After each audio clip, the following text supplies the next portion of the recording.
Hello guys.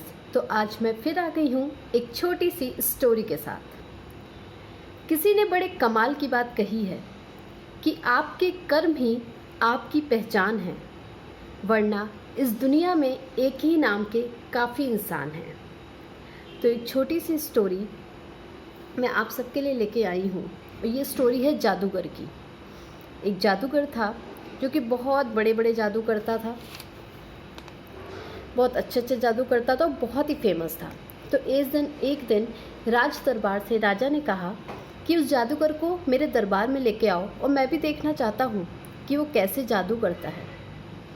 जब राजा का संदेश उस जादूगर के पास पहुँचा, वो बहुत खुश हो गया कि अरे वाह, मुझे राजा ने बुलाया है। और बड़े ही उसको सोचने लग गया, मैं ये जादू करूँगा, मैं सबसे अलग जादू करूँगा कि सब देख के दंग रह जाएंगे। ऐसा कुछ सोचते सोचते वो राज दरबार पहुंच जाता है। जब राज दरबार पहुंचता है तो राजा कहते हैं कि अपना जादू दिखाओ, मैं भी तो देखूं कि तू ऐसा क्या जादू करता है कि तेरा जादू इतना फेमस है। वो मन में सोचता है, पुराने जादू तो मैंने बहुत कर लिए, चलो कुछ नया जादू करता हूँ जो सबको हैरान कर देगा। और नए जादू के चक्कर में वो ऐसा जादू करता है कि राजा का मुकुट ही उड़ा देता है। जब राजा का मुकुट उड़ता है तो वहाँ पे जितने भी लोग होते हैं सब हंसना शुरू कर देते हैं और राजा को ये तौहीन लगती है अपनी। वो कहता है, तूने ऐसा जादू किया कि मेरा मुकुट ही उड़ा दिया, मेरा मजाक बना दिया, जा मैं तुझे मृत्यु दंड देता हूँ। वो कहता है कि इसको काल कोठरी में बंद कर दो और 7 दिन बाद इसको मृत्यु दंड मिलेगा। 7 दिन बाद इसको मृत्यु दंड मिलेगा और ये मर जाएगा। जादूगर को काल कोठरी में ले जाया जाता है। वो बहुत ही खुश होता है। वो कहता है, कोई बात नहीं, मेरे पास 7 दिन है, जो होगा देखा जाएगा, पर मैं अभी मुस्कुराऊं, अभी मेरे पास 7 दिन हैं। जब तक उसकी बीवी वहाँ पे आती है रोती हुई बिलखती हुई और देखती है कि वो जादूगर हंस रहा है, तो कहती, अरे पागल वागल हो गए हैं क्या? आपको 7 दिन बाद मृत्यु दंड मिलने वाला है और आप हंस रहे हैं। जादूगर कहता है, अरे जो होगा देखा जाएगा, मेरे पास अभी 7 दिन है, मैं मज़े से जीऊँगा। वो सोचती है मन ही मन कि हो सकता है ये मृत्यु दंड का सुन के पागल वागल हो गए हैं। वो वहाँ से चली जाती है। 7 दिन ऐसे ही बीत जाते हैं। 7वें दिन राजा जब आता है इसको मृत्यु दंड देने, तो जादूगर सोचता है कि चलो कुछ नाटक करता हूँ, हो सकता है मेरा मृत्यु दंड ना मिले मुझे। जब वो राजा को सामने देखता है तो वो रोने लगता है। तो राजा कहता है कि तुम रो रहे हो, उस दिन जब मेरा मुकुट तुमने उड़ाया था तब तो तुम बहुत खुश थे, हंस रहे थे और मेरा मजाक बनाया था। आज जब तुमको मृत्यु दंड मिल रहा है तो तुम रो रहे हो। जादूगर कहता है, मैं इसलिए नहीं रो रहा हूँ कि मेरी मृत्यु होने वाली है, क्योंकि मृत्यु तो आज नहीं कल, कल नहीं तो परसों सबको मिलनी है, सबको आनी है किसी न किसी तरीके से।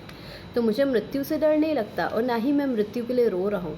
मुझे तो इस बात का अफसोस है कि मैं एक ऐसा घोड़ा तैयार कर रहा था कि जो घोड़ा उड़ सकता है, अब वो घोड़ा 1 साल के अंदर बस तैयारी होने वाला था। तो मुझे इसी बात का दुख है कि मैं अपनी इस कला को लेके मर जाऊंगा और वो घोड़ा तैयार नहीं कर पाऊंगा।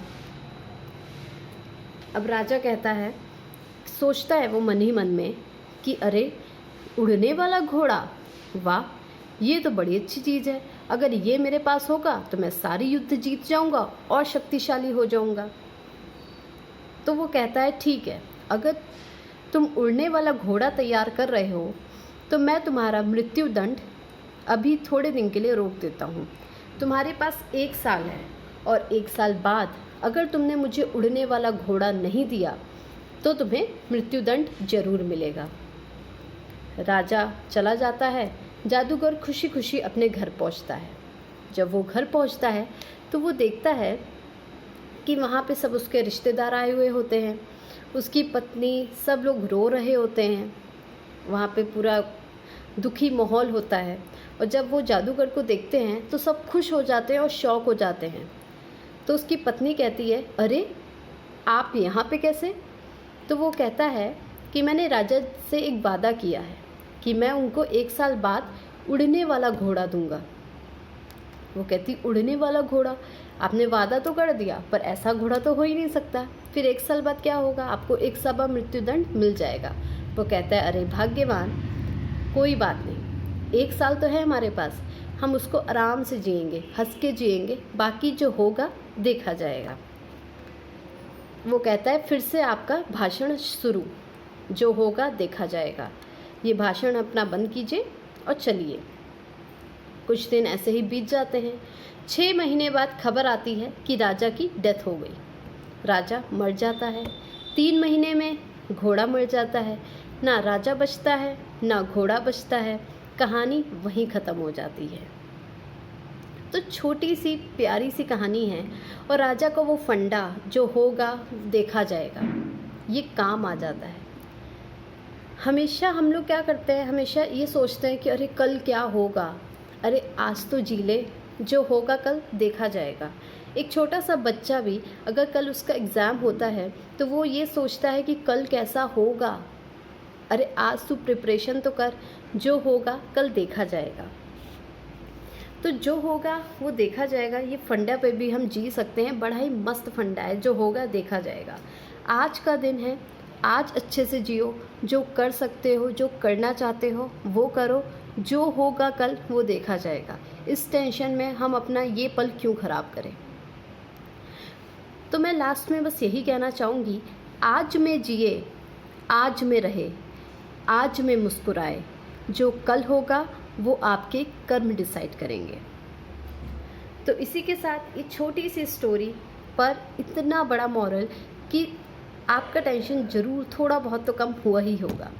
और अगर कम हुआ है तो कमेंट सेक्शन में जाके ज़रूर एक थंब मुझे भेज दीजिए कि जैसे मैं और मोटिवेट हूँ, मुझे आपका सपोर्ट मिले और मैं ऐसी ही स्टोरीज़ और पोस्ट करूँ। जैसे इस चैनल का नाम बाय बाय स्ट्रेस है, तो वैसे ही लास्ट में मैं इस वीडियो के एंड में कहना चाहूँगी, खाओ पियो ऐश करो और स्ट्रेस से कहना बाद में आना। Till then bye bye, take care and I love you all.